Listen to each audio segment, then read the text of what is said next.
الحمد لله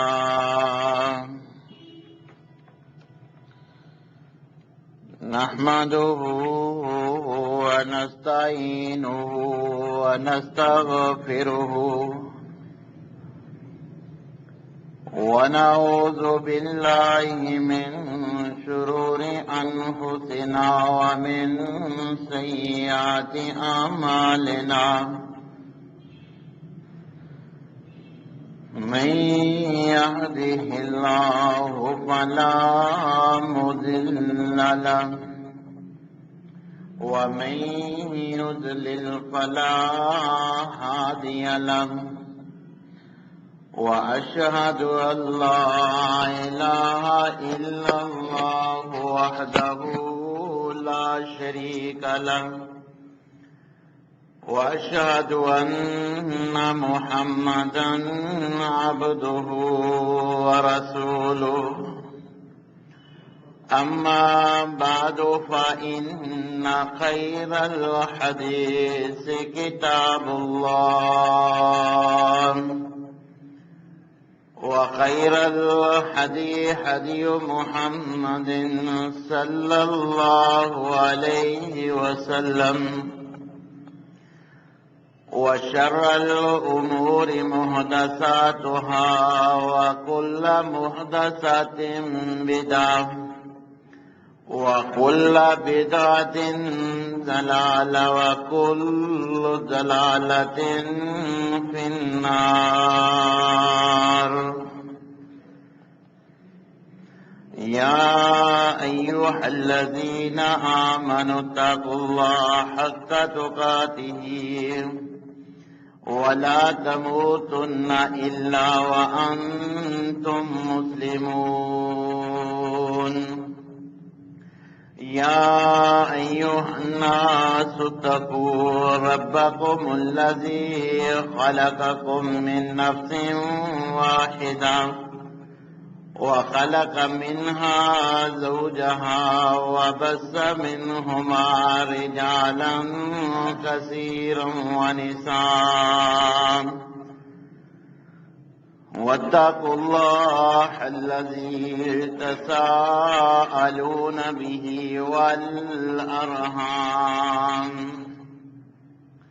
إن الله كان عليكم رقيبا.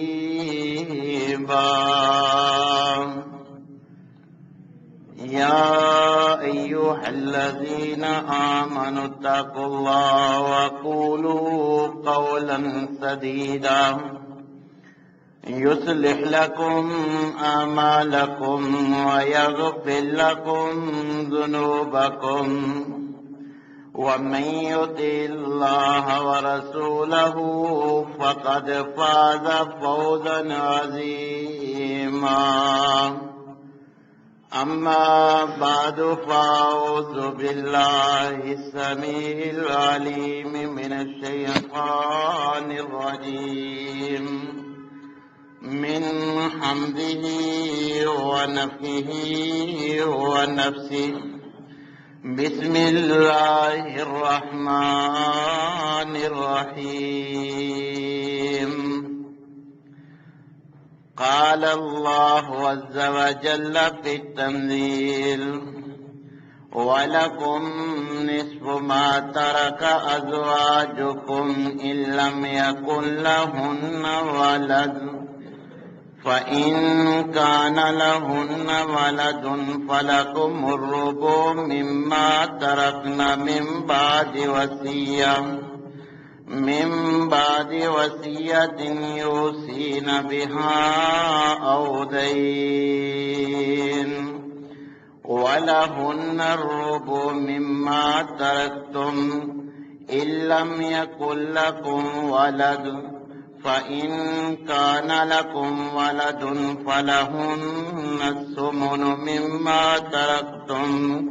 من بعد وصية توصون بها أو دين.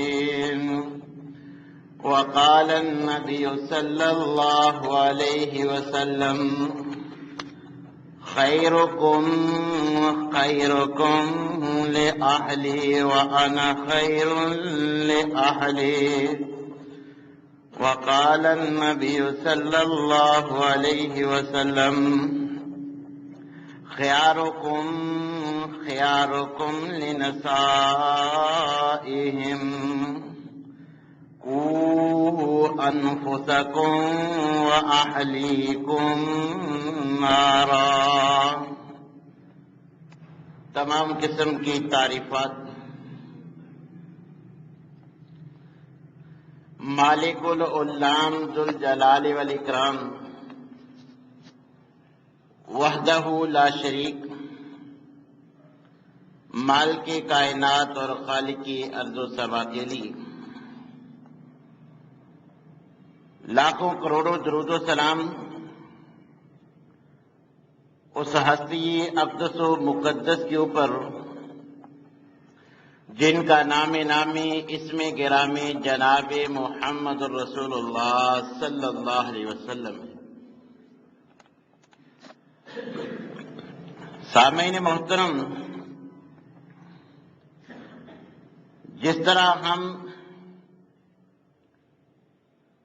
اللہ تبارک و تعالیٰ کی عبادت میں فرما برداری میں سستی کرتے ہیں، اس کے نتیجے میں آئے روز آزمائشیں، زمینی اور آسمانی آفتیں، زلزلے اور سیلاب کی شکل میں ہمیں ان کا سامنا کرنا پڑتا ہے. اسی طرح ہم دنیاوی معاملات بھی قرآن و سنت کے مطابق نہیں کرتے، اپنی نجی زندگی کے بارے میں شریعت سے رہنمائی نہیں لیتے، جس کے نتیجے میں آج ہر گھر میں تقریباً پریشانیاں ہیں. جو محبت اور پیار گھروں میں ہونا چاہیے وہ آج خال خال نظر آتا ہے. سالوں کی میاں بیوی کی ناراضگیاں نظر آتی ہیں اور طلاق کی شرح دن بدن زیادہ ہو رہی ہے. ان سب کی ایک ہی وجہ ہے کہ ہم نے اپنے دنیاوی معاملات بھی کتاب و سنت کے مطابق نہیں کیے. اللہ اور اس کے رسول نے جس انداز میں گھر والوں کے ساتھ پیش آنے کا ہمیں درس دیا ہے، ہم اس کو نظر انداز کر چکے ہیں. شوہر کے جو حقوق بیوی پہ شرعی لحاظ سے عائد ہوتے ہیں وہ ان کو ادا نہیں کرتی، اور بیوی کے جو حقوق خاوند کے ذمہ ہیں وہ ان کو ادا نہیں کرتا، جس کی وجہ سے خوشگوار گھر کا ماحول، تکلیف دہ صورتحال اور حتیٰ کہ طلاق تک کی نوبت آتی ہے. اگر ہم چاہتے ہیں کہ ہمارے گھر خوشحال گھرانہ بن جائے، ہم پرسکون زندگی گزار سکیں، ہمارے گھریلو جھگڑے معاملات حل ہو جائیں، تو اس کا ایک ہی حل ہے کہ شرعی لحاظ سے جو ہمارے ذمے دوسروں کے حقوق عائد ہوتے ہیں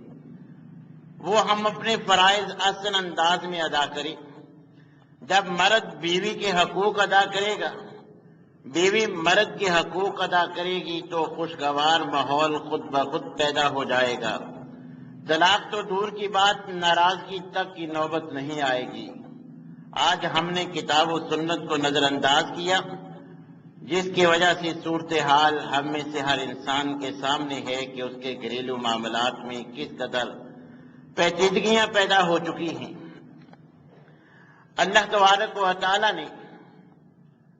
اپنے ماننے والوں کی ہر معاملہ میں رہنمائی فرمائی ہے. نبی کریم علیہ الصلوۃ والسلام کا 63 سالہ دور یہ مکمل ہمارے لیے اسوہ حسنہ ہے، مگر پھر بھی کہ اللہ ہماری رہنمائی کرتے ہیں، ہمیں بتلاتے ہیں کہ ایسا کرو گے تو گھر کا ماحول خوشگوار رہے گا، بیوی کے تمہارے اوپر یہ حقوق ہیں اور خامدوں کے بیویوں پر یہ حقوق ہیں جن کو ادا کرنا ازحد ضروری ہے، ورنہ یہ گاڑی آگے نہیں چل سکے گی اور گھر کا ماحول خوشگوار باقی نہیں رہے گا۔ مگر اس کے باوجود جس طرح ہم عبادات میں سستی کرتے ہیں، دنیاوی معاملات میں بھی اسی طرح سستی کرتے ہیں، اور جس کا نتیجہ آج ہمارے مسلمان معاشرہ میں بدلنے والے ہم مسلمانوں کے گھروں کی صورتحال سے آپ بخوبی لگا سکتے ہیں۔ کتاب و سنت کی روشنی میں شادی شدہ مرد پر جو اس کی بیوی کے حقوق عائد ہوتے ہیں وہ کچھ اللہ نے قرآن میں بیان کیے ہیں، کچھ کی وضاحت نبی کریم علیہ الصلوۃ والسلام نے کر دی ہے۔ اگر کوئی شوہر اللہ اور اس کے رسول کی بات مانتے ہوئے اپنے فرائض ادا کرتا ہے، بیوی کے جو حقوق اس پہ عائد ہوتے ہیں وہ ادا کرتا ہے، تو پھر تو اس کا گھر مزید بہتر ہو سکتا ہے، ماحول خوشگوار ہو سکتا ہے۔ اگر وہ یہ ادا نہیں کرے گا، اللہ رسول کی نافرمانی کرے گا، تو جس طرح آج صورتحال ہے اس سے کبھی چھٹکارا نہیں مل سکے گا۔ اللہ تبارک و تعالی قرآن کریم میں سورہ بقرہ میں فرماتے ہیں وَلَهُنَّ مِثْلُ الَّذِي عَلَيْهِنَّ بِالْمَعْرُوفِ، خامدوں سے، مردوں سے مخاطب ہو کے فرماتے ہیں کہ یاد رکھو تم اپنے حقوق کی بڑی وہ بات کرتے ہو، جس طرح تمہارے حقوق ان تمہاری بیویوں پہ ہیں، اسی انداز میں کچھ ان کے حقوق بھی تمہارے ذمہ ہیں۔ اپنے حقوق کے لیے تو معمولی سستی برداشت نہیں کرتے، تو یہ بھی یاد رکھو جس طرح تمہاری بیویوں پہ حقوق ہیں، اسی طرح ان بیویوں کے بھی کچھ حقوق تمہارے ذمے ہیں، جو تمہارے فرائض ہیں، تم نے ان کو ادا کرنا ہے۔ خطبہ حجۃ الوداع کے موقع پر نبی کریم علیہ الصلوۃ والسلام صحابہ سے مخاطب ہو کے فرماتے ہیں الا ان لکم علی نسائکم حقا ولنسائکم علیکم حقا۔ نبی کریم علیہ السلام حج کے موقع پر لاکھوں فرزندان اسلام موجود ہیں، صحابہ صحابیات موجود ہیں، اس موقع سے فائدہ اٹھاتے ہوئے نبی کریم علیہ الصلوۃ والسلام خطبہ حج کے دوران فرماتے ہیں کہ لوگوں یاد رکھو مردوں کے عورتوں پر اور اسی طرح عورتوں کے مردوں پر حقوق ہیں جن کا ادا کرنا دونوں کے لیے ازحد ضروری ہے۔ کتاب و سنت کا مطالعہ کرتے ہیں، قرآن کریم میں اللہ تبارک و تعالی عورتوں کا مردوں پر پہلا حق بیان کرتے ہیں وَآتُوا النِّسَاءَ صَدَقَاتِهِنَّ نِحْلَةً۔ اللہ فرماتے ہیں شرعی طریقے کے مطابق اپنی ضرورت کے لیے تم عورتوں سے نکاح کرتے ہو، یاد رکھو کہ جب تم نے کسی عورت سے نکاح کیا ہے تو تم نے ان کو خوش دلی کے ساتھ جو حق مہر مقرر ہے وہ ان کو ضرور ادا کرنا ہے۔ وَآتُوا النِّسَاءَ صَدَقَاتِهِنَّ نِحْلَةً، اللہ فرماتے ہیں جو ان کا نکاح کے وقت تم نے حق مہر مقرر کیا ہے وہ خوش دلی کے ساتھ ان کا حق ان کو ادا کرو۔ مگر میرے بھائیو، ہم اپنے گریبانوں میں جان کر دیکھیں کہ کیا ہم اللہ کا یہ حکم جو قرآن کریم کی آیت ہے اللہ حکم دے رہے ہیں کہ مقررہ حق مہر ان کو ادا کرو، مگر ہمارا رواج کیا ہے؟ ہم سمجھتے ہیں، ہم نے طریقہ کیا بنا رکھا ہے کہ دلہن کے پاس رقم لے کے جاؤ، اس کا ہاتھ لگوا لو، وہ واپس ان کو کر دو۔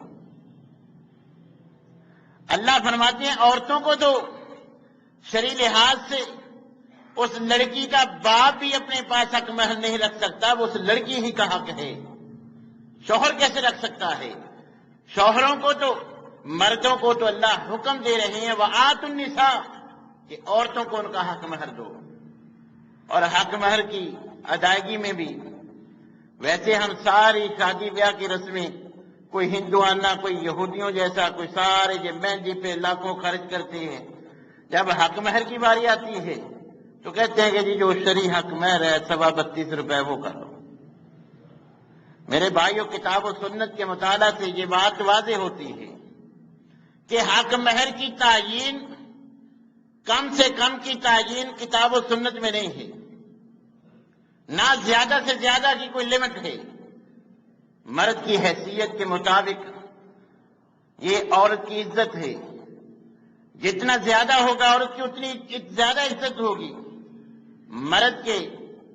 کاروبار کے، معاشی حالات کے موافق یہ حق مہر ہونا چاہیے۔ یہ 32.5 روپے یہ کوئی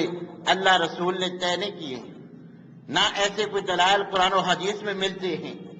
اگر ہم نبی کریم علیہ الصلوۃ والسلام کی سنت کو دیکھنا چاہتے ہیں تو ام المومنین حضرت عائشہ رضی اللہ تعالیٰ عنہ فرماتی ہیں کہ نبی صلی اللہ علیہ وسلم کی ازواج کا حق مہر جو آپ نے ادا کیا وہ 12.5 اوقیہ چاندی ہے، جو کہ 500 درہم اتنے وزن کی چاندی بنتی ہے۔ آج اگر ہم اپنے حساب سے گراموں میں لیں تو 1500 گرام چاندی بنتی ہے۔ سونے کا حساب لگائیں تو 176.375 گرام سونا بنتا ہے۔ یہ نبی صلی اللہ علیہ وسلم نے اپنی بیویوں کو ادا کیا ہے۔ یہ سنت ہے، سنت ہے اتنا دینا، جس کی آج ہزاروں میں جو ہے وہ تعداد بنتی ہے۔ تو ہم سمجھتے ہیں کہ شریع جو ہے وہ 32.5 روپے، چلو جی اس شریعت پہ عمل کر لیتے ہیں۔ نہیں میرے بھائیوں، کتاب و سنت میں کم سے کم کوئی لمٹ نہیں۔ صحابہ کی شادیاں ہوئیں، نبی صلی اللہ علیہ وسلم نے پوچھا تمہارے پاس کیا ہے؟ اپنی لخت جگر حضرت فاطمہ کا نکاح حضرت علی سے کیا، پوچھا حق مہر کیا دو گے؟ کہا میرے پاس تو کچھ نہیں۔ فرمایا کہ تمہارے پاس زرہ تو ہے، جاؤ اس کو فروخت کرو، جو رقم جتنی رقم کی یہ فروخت ہوگی اسی کو حق مہر بنا کر جو ہے وہ فاطمہ کو دے دینا۔ ایسے مواقع بھی آئے کہ صحابی نے کہا اللہ کے رسول نکاح تو کرنا چاہتا ہوں مگر کنگلا کنگال ہوں، ہے کچھ نہیں۔ پھر بھی نبی صلی اللہ علیہ وسلم نے کہا کہ یہ اس کا حق ہے، حق تو ادا کرنا ہے۔ چلو تم کو قرآن کی کچھ صورتیں تو یاد ہیں، وہی تم اپنی بیوی کو سکھلا دینا۔ نبی صلی اللہ علیہ وسلم جس کے پاس مال نہیں بھی ہے اس کو بھی کہتے ہیں کہ عورت کو تو نے حق مہر ادا کرنا ہے، جو قرآن کا حصہ تمہیں یاد ہے وہی اس کو یاد کروا دینا، یہی تیرا حق مہر ہے۔ آج ہم سمجھتے ہیں بس اس کا ہاتھ لگ گیا، بس یہ اب ہماری جو ہے وہ رقم بن گئی۔ تو میرے بھائیوں، نہ کم سے کم کوئی تعداد ہے کتاب و سنت میں، نہ زیادہ سے زیادہ مرد کی دلہے کی حیثیت کے مطابق، اس کی آمدنی کے مطابق جتنا وہ زیادہ سے زیادہ یہ عورت کو حق مہر دے سکتا ہے اسے ضرور دینا چاہیے۔ یہ عورت کی جو ہے وہ عزت کرتا ہے اور یہ عورتوں کا حق ہے، ان کو ضرور دینا چاہیے۔ اللہ نے قرآن میں اس کا ہمیں حکم دیا ہے، اور یہ ہاتھ لگوا کے واپسی والی کے بعد یہ ہم نے اپنی جانب سے بنایا ہوا ہے، یہ خالص دلہن کا حق ہوتا ہے، نہ اس کے باپ کا نہ اس کے شوہر کا، اسی کو اپنے استعمال میں جو ہے ادا کرنا چاہیے۔ اور اگر کوئی ایسا نہیں کرتا، ہمارے معاشرے میں ایسی صورتحال دیکھنے کو ملتی ہیں کہ اس وقت تو ہم اپنی ٹھاٹ بات بنانے کے لیے لاکھوں میں جو ہے وہ حق مہر لکھوا دیتے ہیں، جو ہے وہ زیور کئی تولے کا جو ہے وہ حق مہر میں لکھوا دیتے ہیں۔ ہم کہتے ہیں ہم نے کون سا دینا ہے، اب بیوی ہمارے پاس ہے، کب مطالبہ کرے گی؟ میرے بھائیوں، نبی کریم علیہ الصلوۃ والسلام کی یہ حدیث ہمیں مد نظر رکھنی چاہیے۔ نبی کریم علیہ الصلوۃ والسلام نے فرمایا کہ جو حق مہر مقرر تو کرتا ہے مگر ادا نہیں کرتا، ابھی ادا نہیں کیا، اسی صورت میں وہ اس دنیا سے رخصت ہو جاتا ہے۔ نبی صلی اللہ علیہ وسلم نے فرمایا کہ جیسے کوئی زانی زنا کر کے مرتا ہے اسی طرح یہ نکاح کر کے حق مہر ادا نہ کرنے والا اس کی موت بھی ویسے ہی۔ تو میرے بھائیو یہ کوئی معمولی بات نہیں ہے، اللہ تبارک و تعالیٰ کا حکم ہے وآتوا النساء کہ عورتوں کو دو صدقاتہن، جو تم نے ان کا جو ہے وہ حق بہر مقرر کیا ہے، ساتھ یہ بھی فرمایا نہلتن، راضی اور خوش ہو کے دینا ہے، تنگی نہیں ہونی چاہیے، جو مقرر کیا ہے خوشی کے ساتھ ان کو دو، ہیلے بہانے سے معاف نہیں کروانا چاہیے، بلکہ جو مقرر کیا ہے وہ عورتوں کو جو ہے وہ ضرور دینا چاہیے۔ دوسرے نمبر پر اللہ تبارک و تعالیٰ فرماتے ہیں کہ مرد کا شادی کے بعد یہ عورت کا مرد کے ذمہ حق ہے کہ اس کے نان و نفقہ کا انتظام فرمائے، وَلَهُنَّ عَلَيْكُمْ رِزْقُهُنَّ وَكِسْوَتُهُنَّ بِالْمَعْرُوفِ۔ نبی علیہ السلام نے فرمایا صحیح مسلم کے الفاظ کہ ان عورتوں کا اب سارا خرچ شادی کے بعد شادی کرنے کی وجہ سے مرد کے ذمے ہے، یہ ان کا حق ہے کہ احسن انداز میں تمہیں یہ ادا کرنا چاہیے۔ اور اللہ تبارک و تعالیٰ اس قدر رحمت کا معاملہ اپنانے والے ہیں، یہ مرد کا حق تو ہے، اگر مرد اس حق کو اللہ کی رضا کے لیے اللہ اور اس کے رسول کا حکم سمجھ کے احسن انداز میں جو ہے وہ ادا کرتا ہے تو اللہ تبارک و تعالیٰ اس کا ڈھیروں اجر اسے عطا کرتے ہیں۔ بیوی اور بچوں کا لباس، کھانا، ان کی ضروریات یہ مرد کی ذمہ داری ہے، مگر اگر کوئی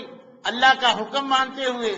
اللہ کی رضا کے لیے یہ کام کرتا ہے، اس کے بارے میں نبی صلی اللہ علیہ وسلم نے فرمایا اذا انفق الرجل على اهله نفقة وهو يحتسبها كانت له صدقہ، کہ اگر کوئی اللہ کا حکم مانتے ہوئے اللہ کو راضی کرنے کے لیے اجر و ثواب کی نیت سے بیوی پہ خرچ کرتا ہے، بچوں پہ خرچ کرتا ہے، اللہ اس کو صدقہ کرنے جتنا اجر عطا فرماتے ہیں، جتنا کسی غریب کو صدقہ خیرات کرنے کا اجر ملتا ہے، بیوی بچوں کا احسن انداز میں اگر کوئی خرچ برداشت کرتا ہے اللہ اس کو بھی صدقہ کرنے جتنا جو ہے وہ اجر و ثواب عطا فرماتے ہیں۔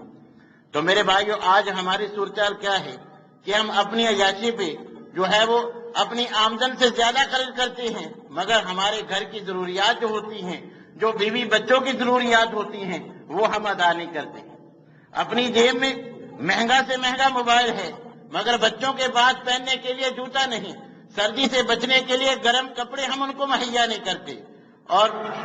اسی طرح جو دوسری صورتحال ہے کہ ہم اپنی عیاشی پہ آج کی مشوقی پہ سب خرچ کرتے ہیں، مگر جس کی ذمہ داری ہمارے ذمے ہے وہ حلال چیزوں کو ترستی ہے، ہم گھر کے اس کے اخراجات اس کو پورے تک نہیں دیتے، ہیلے بہانے سے ان میں بھی ہے ڈنڈی مارنے کی کوشش کرتے ہیں۔ تو میرے بھائیو یہ دوسرا ان کا ہمارے ذمہ حق ہے کہ ہم ان کے نان و نفقہ کا احسن انداز میں جو ہے اس کو ادا کریں۔ اور ہم سمجھتے ہیں کہ شاید جو ہمارے نکاح میں آ گئی اب وہ ہماری جو ہے وہ لونڈی بن چکی ہے، اب وہ ہماری ملازم، ہم جیسا بھی اس سے رویہ رکھے وہ اب کون سا کوئی بول سکتی ہے، اب اس کے پاس کوئی چارہ نہیں ہے۔ یہ دیکھ لیں ہم اپنے گھروں کی صورتحال کس طرح جو ہے وہ شوہر عورتوں پہ ظلم کرتے ہیں۔ تو میرے بھائیو نبی کریم علیہ السلام نے فرمایا خیارکم لنسائہم، تم میں سے بہتر وہ نہیں ہے جس کے پاس اچھا موبائل، اچھا لباس، اچھا سوٹ بوٹ اچھا اس کے پاس ہوتا، بلکہ تمہاری بہتری کا معیار تمہارے گھر کے رویے سے ہے۔ تم میں سے بہتر انسان وہ ہے جو اپنی عورتوں کے لیے بہتر ہے، جس کا بیوی کے ساتھ رویہ حسن سلوک بہتر ہے۔ اور دوسرے مقام پہ نبی صلی اللہ علیہ وسلم نے فرمایا خیرکم لأہلی، کہ تم میں سے بہتر وہ انسان ہے جو اپنی بیوی کے لیے بہتر ہے، وَأَنَا خَيْرٌ لِأَهْلِي، اور نبی صلی اللہ علیہ وسلم نے فرمایا میں بھی اپنی بیویوں کے لیے بہترین مثال ہوں۔ اب دیکھیں آج ہماری صورتحال دیکھیں، وہ نبی صلی اللہ علیہ وسلم کی سیرت جن کا ایک لمحہ ہمارے لیے اسوہ حسنہ، اب 11 کے قریب یک وقت آپ کے ازواج ہیں، آپ اپنا جوتا ٹوٹ جائے تو خود اس کی سلائی کرتے ہیں، کپڑا پھٹ جائے تو خود اس کا جو ہے وہ اپنا کام خود کرتے ہیں، حالانکہ کتنی ازواج آپ کی موجود ہیں، مگر آج سارا کام ہم ان سے لیتے ہیں، مگر وہ ہمارے حسن سلوک کے لیے یہ سارا کام کرتے ہیں، ہم ان کے ساتھ اچھا سلوک کر کے جو ہے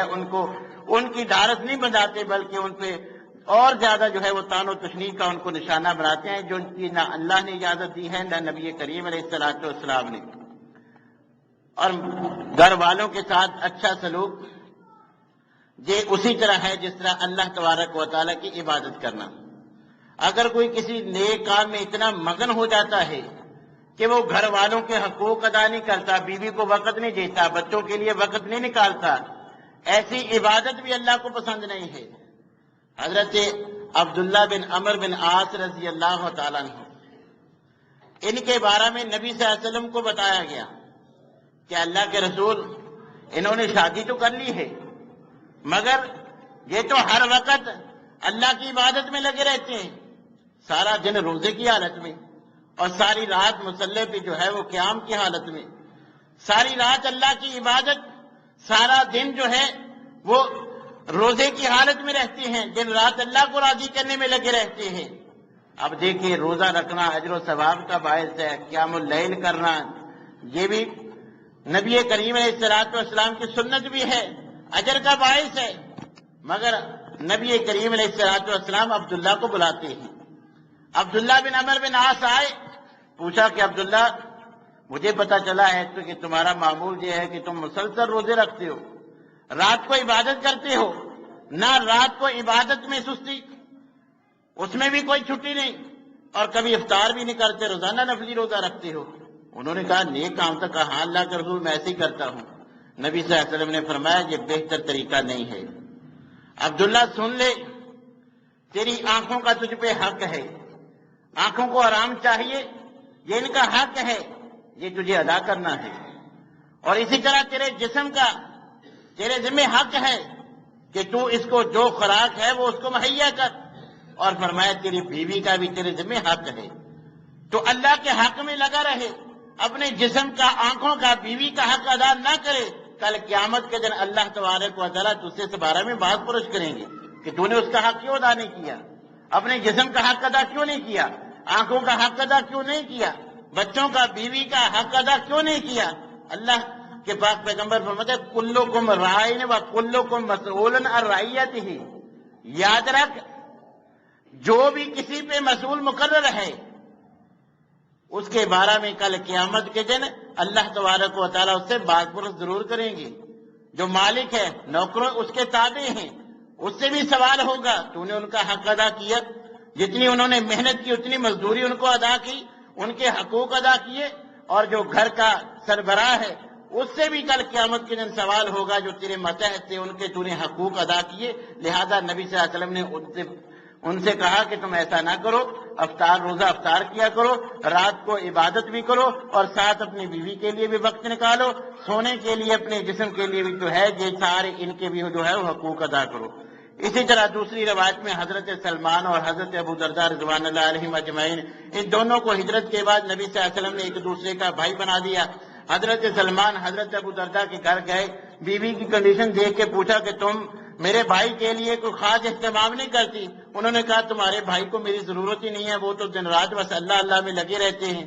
شادی تو کی ہے مگر اب ان کو میری پرواہ نہیں، جیسے ہمارے معاشرے میں اکثر لوگ، یہ تو عبادت کے لیے تھے، یہ تو صحابہ کرام تھے، آج ہم اپنی بیویوں کو چھوڑ کر دوسروں کی طرف نظر رکھتی ہیں، سارا دن انہی سے باتیں، سارا کچھ انہی پہ لوٹاتے ہیں۔ تو میرے بھائیو، حضرت سلمان جو صحابی رسول ہیں، حضرت ابو درداء کی اپنے بھائی صحابی کی بیگم کے جب یہ الفاظ سنتی ہیں چونک جاتے ہیں، ابو درداء کو تلاش کرتے ہیں، کہا کہ تم بیوی کا حق ادا نہیں کرتے، اللہ کی عبادت میں لگے رہتے ہو، یاد رکھو تمہارے جسم کا، آنکھوں کا اور تمہاری بیوی کا تمہارے اوپر حق ہے، نمازیں جتنی فرض ہیں ان کے متعلق سوال ہوگا، مگر کل قیامت کے دن اللہ سوال کریں گے کہ بیوی کا جو حق تھا وہ ادا کیا یا نہیں کیا۔ پھر حضرت سلمان خود تو سمجھاتے ہیں، تو سمجھتے ہیں کہ شاید اس پہ اثر نہ ہو، حالانکہ یہ معاملہ سنگین ہے، اس کو نبی صلی اللہ علیہ وسلم کے پاس لے جاتے ہیں کہ ان کی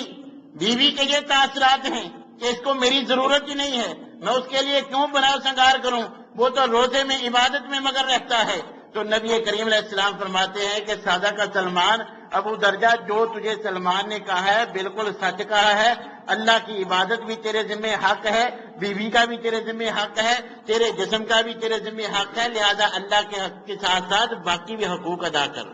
تو اس لیے میرے بھائیوں، ہمیں بھی جس طرح ہم اللہ کا حق ادا کرتے ہیں، بیویوں کے حقوق بھی ضرور ادا کرنے چاہیے، اور اگر اللہ نے اجازت دی ہے ایک سے زائد بیویاں ہیں تو اللہ تبارک و تعالیٰ نے اجازت ہی مشروط دی ہے کہ اگر ان میں عدل و انصاف کر سکو تو پھر تم 4 تک اجازت ہے، 2 کر لو، 3 کر لو، 4 بجک وقت 4 تک اجازت ہے، مگر مشروط اجازت ہے اگر ان میں عدل کر سکو۔ اگر ان میں عدل نہیں کرنا تو پھر اللہ نے اس کی اجازت ہی نہیں دی۔ آج ہم کیا کرتے ہیں، شادیاں کر لیتے ہیں،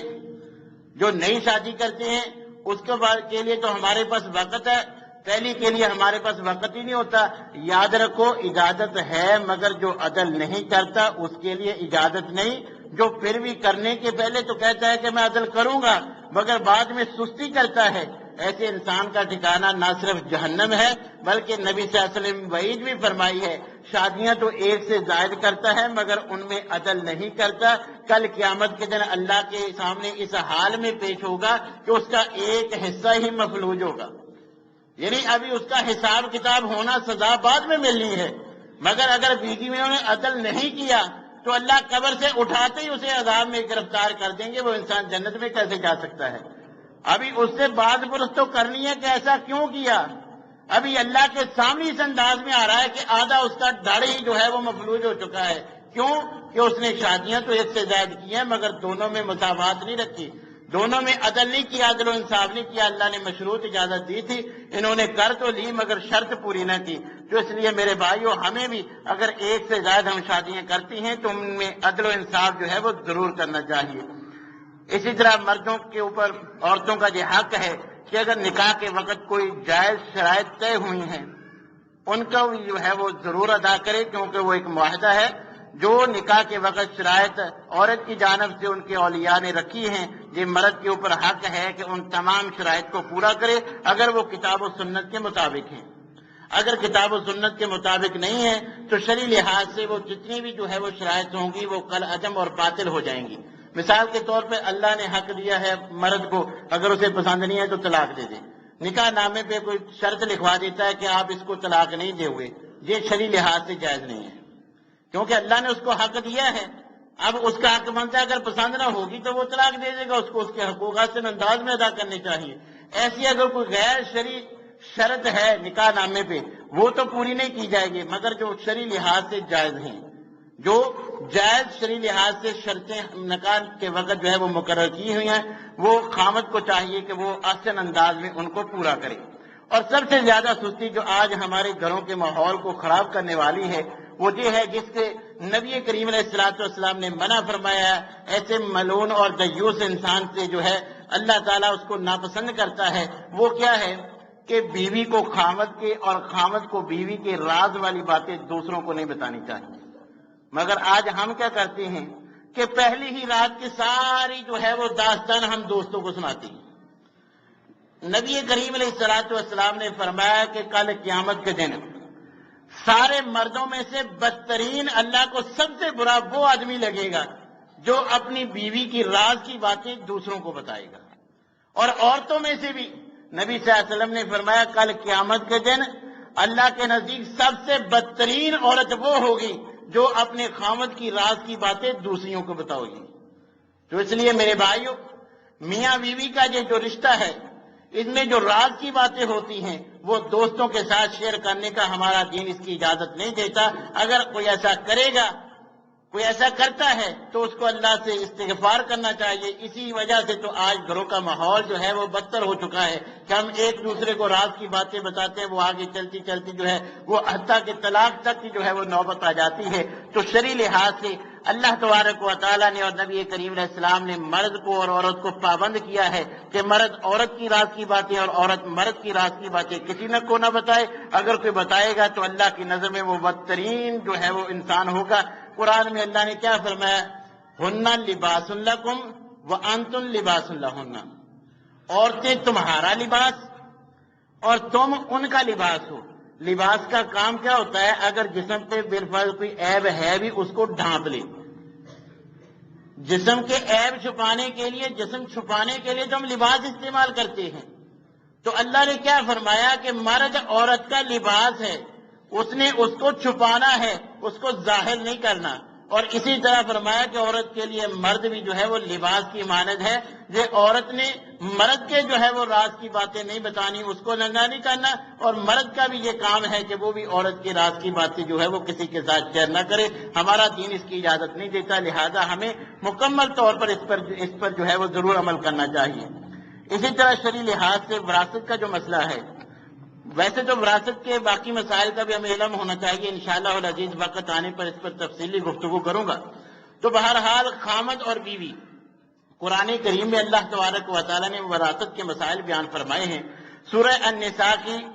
آیت نمبر 12 ہے، اللہ فرماتے ہیں وَلَكُمْ نِصْفُ مَا تَرَكَ أَزْوَاجُكُمْ إِن لَّمْ يَكُن لَّهُنَّ وَلَدٌ فَإِن كَانَ لَهُنَّ وَلَدٌ فَلَكُمُ الرُّبُعُ مِمَّا تَرَكْنَ مِن بَعْدِ وَصِيَّةٍ يُوصِينَ بِهَا أَوْ دَيْنٍ۔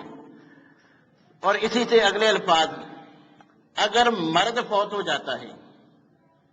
اگر کسی عورت کا شوہر فوت ہو گیا، اگر تو اس مرد کی اولاد موجود ہے تو عورت کو جو اس نے مال چھوڑا ہے اس میں سے 8واں حصہ ملے گا۔ یہ قرآن کریم کی اس آیت کا میں ترجمہ کر رہا ہوں۔ شوہر فوت ہو گیا، شوہر کی اولاد ہے، اس کے بچے ہیں، تو اس کی جو بیوہ ہے اس کے کل مال میں سے اس کو 8واں حصہ ملے گا۔ اگر شوہر فوت ہو گیا، اولاد کوئی نہیں ہے، اس کے سارے مال میں سے چوتھا حصہ جو ہے وہ اس عورت کو، بیوہ کو ملے گا۔ اگر عورت فوت ہو جاتی ہے، مرد ابھی زندہ ہے، تو اگر عورت کی کوئی اولاد نہیں ہے پھر تو سارا جو عورت کا مال ہے اس میں سے آدھا اس کے شوہر کو جو زندہ ہے اس کو ملے گا، باقی جو آدھا ہے جو باقی وراثت کے حقدار ہے ان کو ملے گا۔ اور اگر عورت کا کوئی اولاد ہے، بیٹا بیٹی ہے، تو پھر مرد کو آدھا نہیں ملے گا بلکہ مرد کو چوتھا حصہ ملے گا۔ عورت فوت ہو گئی، اولاد ہے، مال کے 4 حصے کریں گے، ایک حصہ خامد کا، باقی اس کے اولاد کے جو وارث بنتے ہیں ان کو تقسیم کر دیں گے۔ تو دوبارہ سن لیں، اگر عورت فوت ہو جاتی ہے، اگر اس کی اولاد نہیں تو آدھا مال جو ہے اس کے مرد کو دے دیں گے، شوہر کو دے دیں گے، باقی جو ہے وہ باقی ورثاء میں تقسیم ہوگا۔ اگر عورت کی اولاد ہے پھر آدھا نہیں ملے گا بلکہ چوتھا شوہر کو ملے گا، باقی اس کے جو ہے وہ اولاد میں جو حصے شرعی لحاظ سے بنتے ہیں ان کو تقسیم ہو جائے گا۔ اگر مرد فوت ہوتا ہے، اگر اس کی اولاد ہے تو عورت کو 8واں حصہ، اگر مرد فوت ہوا، اس کی کوئی اولاد نہیں تھی، شادی تو اس نے کی، تھوڑے عرصے بعد وہ فوت ہو جاتا ہے، اولاد کوئی نہیں ہوتی، کسی دوسری بیوی سے بھی اس کی اولاد نہیں ہے، تو اس مرد کی جو کل مالیت، جو کل اس کا ترکہ ہے اس میں سے جو ہے وہ چوتھا حصہ اس بیوہ کو جو ہے وہ دیں گے۔ یہ قرآن میں اللہ نے بیان فرمایا ہے، اس کا بھی ہمارے معاشرے میں رواج نہیں ہے میرے بھائیوں، یہ ان کا شرعی حق ہے۔ یہ وراثت سب حصے داروں کو ضرور دینی چاہیے، خاص طور پر یہ اگر کوئی مرد فوت ہو جاتا ہے اس کی بیوی کو اس کا حصہ بنتا ہے، وہ اس کو جو ہے وہ ضرور دینا چاہیے۔ اولاد ہو تب تو وہ رہتی ہے، اگر اولاد نہ بھی ہو پھر بھی ہم اسے یہ کہہ کے کہ آگے تم آزاد ہو، جہاں چاہو جو ہے وہ شادی کر سکتی ہو، یہ کہہ کر اس کو وراثت سے محروم نہیں کریں گے، بلکہ یہ اس کا مرد کے ذمہ حق ہے، جو ورثاء ہیں ان کو ضرور ادا کرنا چاہیے۔ اللہ تبارک و تعالیٰ سے دعا ہے کہ اللہ تعالیٰ ہمیں جو بھی ہمارے ذمہ حقوق العباد اور حقوق العائد ہوتے ہیں، ہم ان کو اصل انداز میں ادا کرنے کی توفیق عنایت فرمائے۔ وآخر دعوانا الحمدللہ رب العالمین۔